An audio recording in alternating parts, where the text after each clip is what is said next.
Assalomu alaykum. Bugun dasturimizda Erondan hech narsa qolmaydi. Tramp Tehronni keskin ogohlantirdi.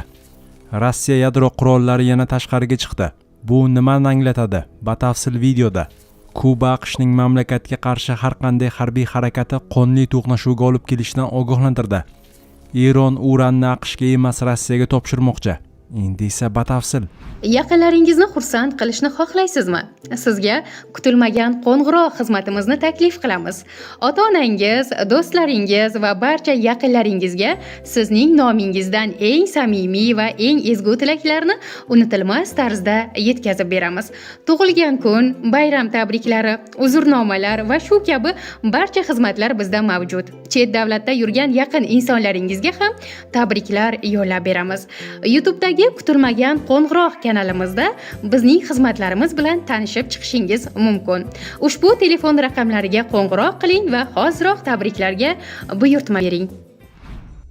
Erondan hech narsa qolmaydi. Tramp Tehronni keskin ogohlantirdi.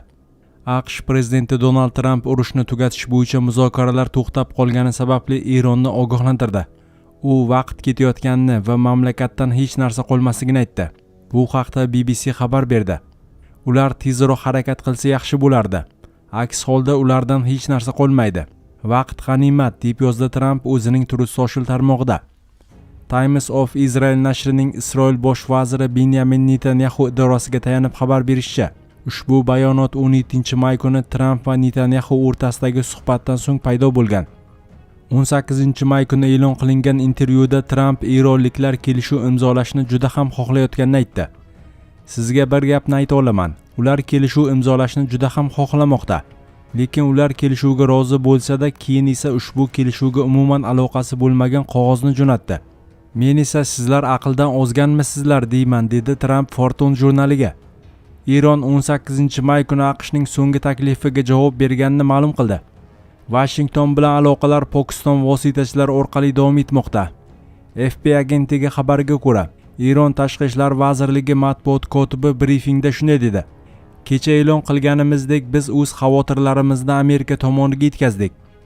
Avvalroq Eron ommaviy axborot vositalari AQSh Tehron uchun hech qanday aniq yon bosishlar qilmaganini xabar qilgandi. Mehr axborot agentligi murosa qilmaslik muzokaralarni boshi berk ko'chaga olib kelishini yozdi. Aprel oyi boshida o't ochishni to'xtatish rejimi e'lon qilinishidan biroz avval ham Tramp xuddi shunday tahdid qilgan edi. O'shanda u agar Eron urushni tugatish bo'yicha kelishuvga rozi bo'lmasa, butun bir sivilizatsiya yo'q bo'lishini aytgandi. Rossiya yadro qurollari yana tashqariga chiqdi. Bu nimani anglatadi? O'z hududida Rossiya yadro qurollarini joylashtirgan Belarusda Moskva bilan hamkorlikda yadroviy o'quv mashg'ulotlar boshlandi. Bu haqda Reuters xabar berdi. Mashg'ulotlar davomida Rossiya tomoni bilan hamkorlikda yadroviy o'q-dorilarni yetkazib berish va ularni qo'llashga tayyorlash choralarini amalda bajarish rejalashtirilgan, deyiladi Belarus Mudofaa vazirligi bayonotida.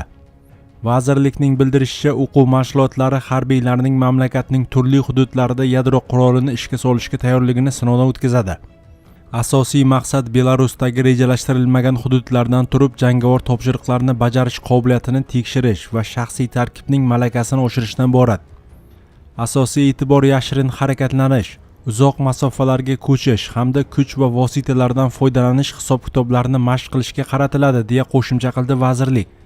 Belarus, Rossiya, Ukraina va NATOga a'zo bo'lgan 3 ta davlat bilan chegaradosh hisoblanadi.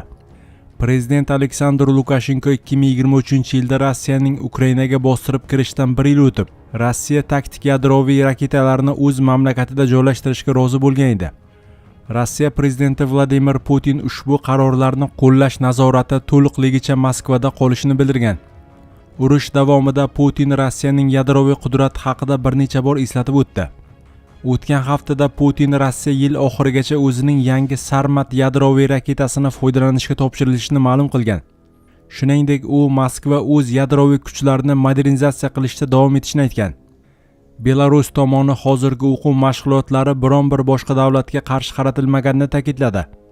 Mamlakat rasmiylariga ko'ra, bu mashqlar mintaqada xavfsizlikka tahdid tug'dirmaydi. Kuba prezidenti Miguel Diaz-Canel o'z mamlakatiga qarshi AQShning har qanday harbiy harakati qonli to'qnashuvga olib kelishidan ogohlantirdi. Uning aytishicha, bu holat mintaqaviy tinchlik va barqarorlik uchun mislsiz oqibatlarni keltirib chiqaradi. Bu haqda The Guardian xabar berdi. Kuba hech qanday xavf-xatar solmaydi, deb yozdi Diaz-Canel o'zining X'dagi sahifasida.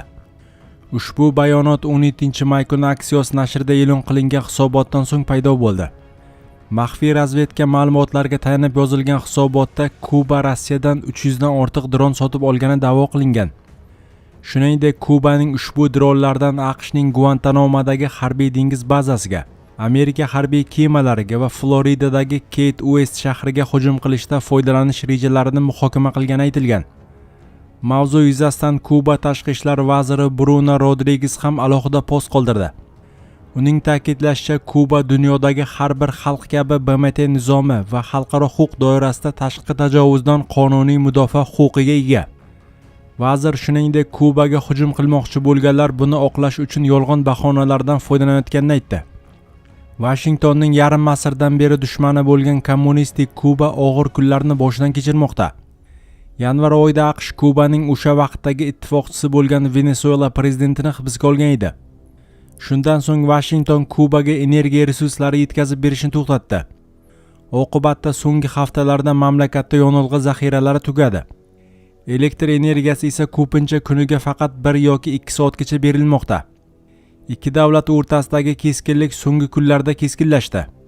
15-may kuni AQSh prokurorlari Kubaning sobiq prezidenti Raul Castroga qarshi ayblov e'lon qilishni rejalashtirayotgani haqida xabarlar tarqaldi. Unga ko'ra, Castro 1996-yilda qutqaruvchi birodarlar gumanitar guruh tomonidan boshqarilgan ikkita samolyotning Kuba tomonidan urib tushirilishi bo'yicha ayblanmoqda.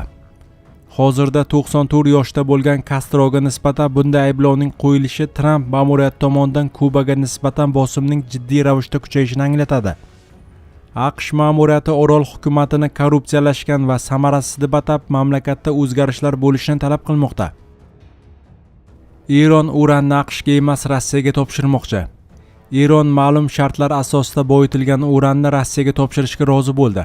Bu haqda yangilangan kelishuv loyihasiga tayanib Al-Hadah telekanali xabar berdi. Ma'lumotlarga ko'ra, Tehron yadroviy dasturini to'liq tugatish o'rniga uni uzoq muddatga muzlatishga rozi bo'lgan. Buning evaziga taxminan 400 kilogramm yuqori boyitilgan uran AQShga emas, balki Rossiyaga topshirilishi kerak. Telekanal manbasiga ko'ra, Eron urush davomida yetkazilgan zarar uchun AQShdan kompensatsiya talabidan ham voz kechishi mumkin.